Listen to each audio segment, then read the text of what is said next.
حضرت آدم کو خلق کیا تو انہوں نے خدائے قدوس نے اللہ تعالیٰ نے حضرت آدم کے نتھروں میں زندگی کا دم پھونکا، اس کے لیے نفخ کیا جو عربی میں لفظ استعمال کیا ہے.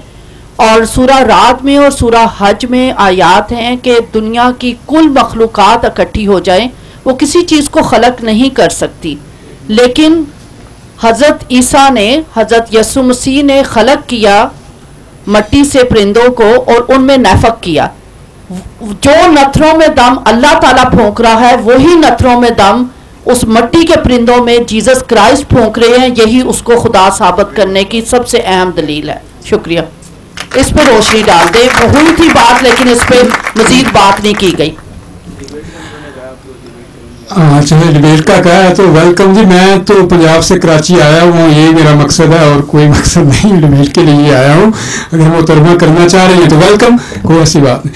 انہوں نے یہ فرمایا ہے کہ قرآن کریم جو ہے وہ کہتا ہے کہ مسیح ابن مریم جو تھے وہ پرندہ بناتے تھے. میں نے پہلے بھی عرض کیا تھا، پادری صاحب نے یہ دلیل دی تھی اور میں نے عرض کیا تھا انہوں نے علمی خیانت کی ہے. قرآن کریم کہتا ہے کہ وہ پرندے کی حیث بناتے تھے، شکل بناتے تھے، تصویر بناتے تھے.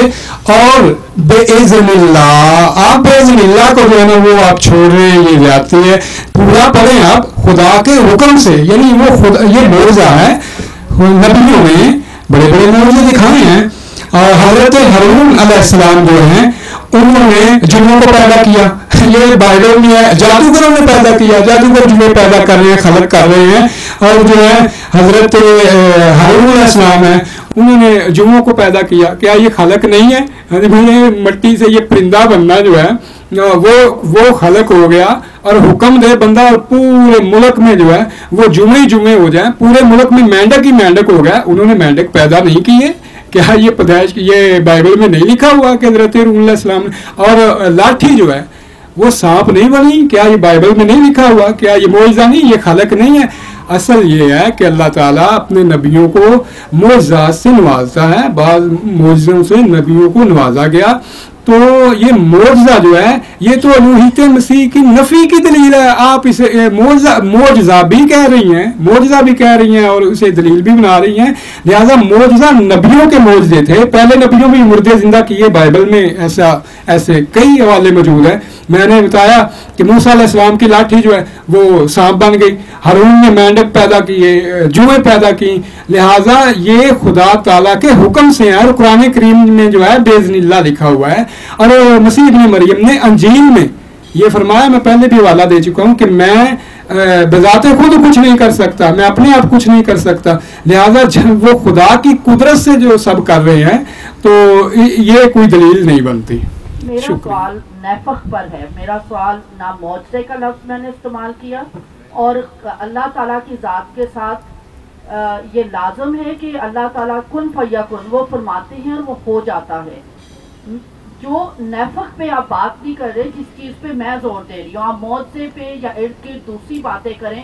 موسیٰ نے اگر مینڈکوں کا کہا تھا یا جوئیں آ گئی تھی یا چیزیں آ گئی تھی، وہ کہتا تھا، وہ خلق نہیں کر رہا تھا. وہ کہتا تھا، سانپ کو کہتا تھا، وہ ہو جاتی تھی. ٹھیک ہے، وہ معجزات ہو رہے تھے. یہاں وہ خلق کر رہا ہے.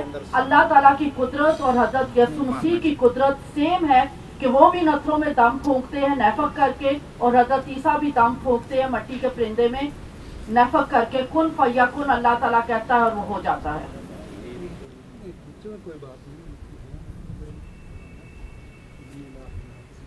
شکریہ.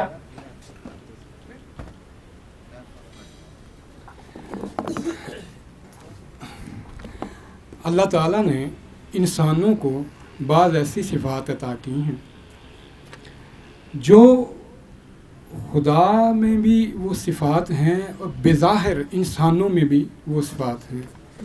بھائی آپ دیکھتے ہیں، میں بھی دیکھتا ہوں. خدا دیکھتا ہے کہ نہیں دیکھتا؟ دیکھتا ہے. آپ سنتے ہیں، میں بھی سنتا ہوں. خدا سنتا ہے کہ نہیں؟ وہ سمیع بصیر ہے کہ نہیں؟ وہ سننے والا ہے کہ نہیں؟ جاننے والا ہے کہ نہیں؟ دیکھنے والا ہے کہ نہیں؟ اور یہ انہیں کہا جاتا ہے صفات مشترکہ. جب یہ بات آ گئی کہ کوئی اس کی مانند نہیں، تو لا محالہ اس کے دیکھنے کی مانند ہمارا دیکھنا نہیں ہے، ہمارے سننے کی منید اس کا سننا نہیں ہے بھائی، اس کا سننا اور ہمارا سننا اور اس کا دیکھنا اور ہمارا جو ہے وہ دیکھنا، اور لہٰذا یہ صفات مسیح کا پھونکنا اور خدا کا پھونکنا، اور جب وہ انسان ثابت ہو چکے اور قرآن کریم جو ہے وہ جگہ جگہ انہیں انسان بیان کر رہا ہے، تو یہ کوئی دلیل بنتی نہیں ہے۔ آپ بے اذن اللہ کو چھوڑ رہی ہیں، آپ کا اعتراض اس لیے کہ آپ بے اذن اللہ کو چھوڑ رہی ہیں۔ جب آپ بے اذن اللہ کو شامل کریں گی تو سوال بنتا ہی نہیں ہے۔ تو یہ آپ بے اذن اللہ کو شامل کر کے پھر مکمل سوال کریں تو مطلب یہ ہے کہ خدا کے حکم سے میں کرتا ہوں، بذات خود نہیں کر سکتا۔ تائید انجیل میں موجود ہے، مسیح ابن مریم فرماتے ہیں میں بذات خود نہیں کر سکتا، تو لہٰذا یہ کوئی سوال بنتا نہیں ہے۔ چلے جی، نہیں بہت شکریہ جی، سوالات کی گنجائش ختم ہوئی، تو اگر آپ دونوں فریقین مجھے اجازت دیں تو اس کو اختتام کی جانب لے جائیں۔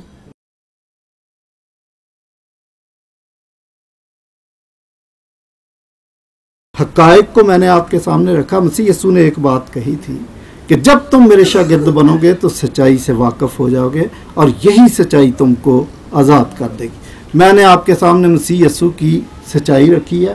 جب تک آپ اس سچائی کو مانیں گے نہیں، آپ تہمات کے اندر قید رہیں گے، آپ آزاد نہیں ہو سکتے۔ اس لیے میں آپ کو دعوت بھی دیتا ہوں کہ آپ مسیح یسوع کی شاگردیت میں آئیں، اس کو خدا مانیں، اس کو خداوند مانیں، اس کو بادشاہ مانیں اور اس کے شاگرد بن جائیں، تو آپ تہمات سے آپ آزاد ہو جائیں گے اور آپ آزادی کی زندگی جئیں گے۔ تو بھی آپ کی اپنی آزاد مرضی ہے، خدا نے انسان کو گفٹ دیا کہ اس کے پاس آزاد مرضی ہے، لیکن ایک بات بتانا اور وارننگ دینا میرا فرض ہے کہ نہ صرف اہل اسلام کو، نہ صرف ہندوؤں کو، بلکہ اقوام عالم کو یہ میں میسج دینا چاہتا ہوں کہ اگر وہ کسی غلط فہمی میں مبتلا ہو کر کچھ مان رہے ہیں تو یاد رکھیے گا، بائبل کہتی ہے کہ ایک راہ ایسی بھی ہے جو سیدھی معلوم ہوتی ہے لیکن اس کی انتہا پر موت کی راہیں ہیں۔ بہت شکریہ۔